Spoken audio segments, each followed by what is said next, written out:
आजकल के युग में हम लोगों को समाचार पत्रों, न्यूज़पेपरों और सोशल मीडिया के जरिए हर देश विदेश की आपराधिक गतिविधियों के बारे में जानकारी मिलती ही रहती है। जैसे डकैती होना, चोरी होना या फिर किसी को धोखाधड़ी देना, ये सब अपराध देखने और सुनने को मिलते ही रहते हैं।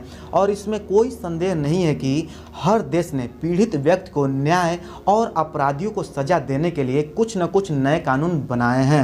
दोस्तों, आज की इस वीडियो में हम लोग बात करने वाले हैं आईपीसी की धारा 406 और 420 के बारे में। इन दोनों धाराओं में बात करेंगे स्टेप बाय स्टेप कि इसमें कैसे प्रावधान है, क्या सज़ा है और इसमें जमानत मिलती है या नहीं मिलती है, और इस धारा में एक अधिवक्ता की आवश्यकता क्यों होती है। पूरे डिटेल से बात करने वाले हैं। दोस्तों, मैं हूं कुमार प्रदीप, आप लोग का बहुत बहुत स्वागत है मेरे इस चैनल पे। दोस्तों, अगर आप मेरे चैनल पे नए हैं तो लाइक कमेंट शेयर जरूर करें। वीडियो को स्टार्ट करते हैं। सबसे पहले हम बात करते हैं भारतीय दंड संहिता की धारा 406 के बारे में। यदि कोई व्यक्ति किसी दूसरे व्यक्ति की संपत्ति या उसकी किसी भी प्रकार की निजी संपत्ति पर अल्पकालिक या थोड़े समय के लिए अधिकार मिलने पर उसका दुरुपयोग करना शुरू कर देता है, उस संपत्ति का व्यय करता है या उसे फर्जी तरीके से अपने नाम परिवर्तित करा लेता है, तो यह धारा 406 में आता है। अब बात करते हैं कि इसमें सजा क्या होती है।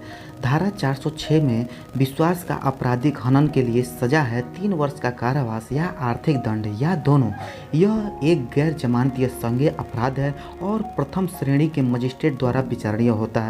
यह अपराध न्यायालय की अनुमति से पीड़ित व्यक्ति संपत्ति के मालिक जिसका विश्वास का भंग हुआ है उसके द्वारा समझौता करने योग्य होता है। अब बात करते हैं धारा 406 के मामले में जमानत का क्या प्रावधान है।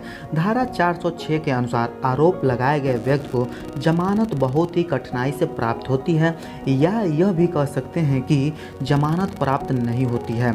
ऐसे अपराध में एक आरोपी को पुलिस स्टेशन से तो जमानत प्राप्त हो ही नहीं सकती है और जिला न्यायालय या डिस्ट्रिक्ट कोर्ट से भी जमानत की याचिका को निरस्त कर दिया जाता है। लेकिन ऐसे अपराध में जब एक आरोपी अपने प्रदेश की उच्च न्यायालय में जमानत के लिए याचिका दायर करता है तो केवल आरोपी या उसके परिवार में किसी आपात स्थिति होने के कारण ही उसे जमानत मिल सकती है, लेकिन उच्च न्यायालय में भी जमानत मिलने के अवसर काफ़ी कम होते हैं। अब बात करते हैं भारतीय दंड संहिता की धारा 420 के बारे में।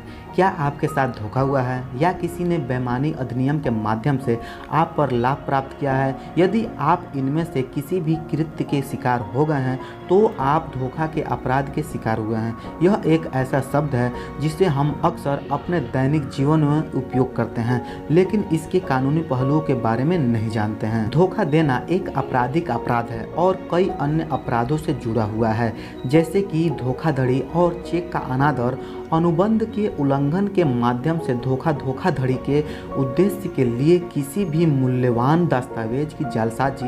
यह लाभ प्राप्त करने के लिए एक बेईमानी कार्य है, दूसरे व्यक्ति या किसी व्यक्ति को नुकसान पहुंचाने के लिए। जब कोई व्यक्ति धोखा देता है और इस तरह बेईमानी से किसी व्यक्ति को किसी अन्य व्यक्ति को संपत्ति देने के लिए प्रेरित करता है तो ऐसे व्यक्ति को दूसरे व्यक्ति को प्रेरित करना भारतीय दंड संहिता की धारा 420 के तहत कानूनी रूप से जिम्मेदार होता है। अब बात करते हैं इसमें सजा क्या होती है। छल करना और बेईमानी से बहुमूल्य वस्तु संपत्ति में परिवर्तन करने या मनाने या नष्ट करने के लिए प्रेरित करना, इसमें सजा होता है 7 वर्ष का कारावास या जुर्माना। यह एक गैर जमानतीय और संज्ञेय अपराध है और किसी भी न्यायाधीश द्वारा विचारणीय होता है। यह अपराध न्यायालय की अनुमति से पीड़ित व्यक्ति द्वारा समझौता करने योग्य भी होता है। आइए अब जानते हैं धारा 420 के केस में जमानत कैसे मिलेगी। आईपीसी की धारा 420 के तहत आरोपी होने पर जमानत के लिए आवेदन करने के लिए आरोपी को अदालत में जमानत के लिए एक आवेदन प्रस्तुत करना होगा। अदालत फिर समन को दूसरे पक्ष को भेज देगी और सुनवाई के लिए एक तारीख तय करेगी। सुनवाई की तारीख पर अदालत दोनों पक्षों की दलीलें सुनेगी और मामले के तथ्यों और परिस्थितियों के आधार पर निर्णय देगी। यदि आरोपी को आईपीसी की धारा 420 के तहत गिरफ्तारी की आशंका है तो वह एक आपराधिक वकील की मदद से अग्रिम जमानत के लिए आवेदन दायर कर सकता है। वकील वकालतनामा के साथ विशेष आपराधिक मामले को स्थगित करने का अधिकार रखने वाले आवश्यक अदालत में अग्रिम जमानत याचिका दायर करेगा। अदालत तब एक सरकारी वकील को अग्रिम जमानत अर्जी के बारे में सूचित करेगी और यदि कोई हो तो आपत्तियां दर्ज करने के लिए कहेगी। इसके बाद अदालत सुनवाई की तारीख तय करेगी और दोनों पक्षों की अंतिम दलीलें सुनने के बाद मामले के तथ्यों और परिस्थितियों के आधार पर निर्णय देगी। अब फाइनली बात करते हैं कि भारतीय दंड संहिता की धारा 406 और 420 में एक अधिवक्ता की आवश्यकता क्यों होती है। दोस्तों, भारतीय दंड संहिता की धारा 406 और 420 यह एक संज्ञेय अपराध है जिसमें अपराधी को बच पाना बहुत ही मुश्किल कार्य होता है। इसलिए आपको एक अधिवक्ता की आवश्यकता होती है क्योंकि वही एक ऐसा व्यक्ति है जो आपको जमानत भी दिलवा सकता है और आपके केस से आपको छुटकारा भी प्रदान करा सकता है। लेकिन जब भी आप अपने केस में किसी भी अधिवक्ता को, किसी भी वकील को नियुक्त करते हैं तो सबसे पहले आपको ये जान लेना चाहिए कि वह अपने क्षेत्र में निपुण वकील है या नहीं है।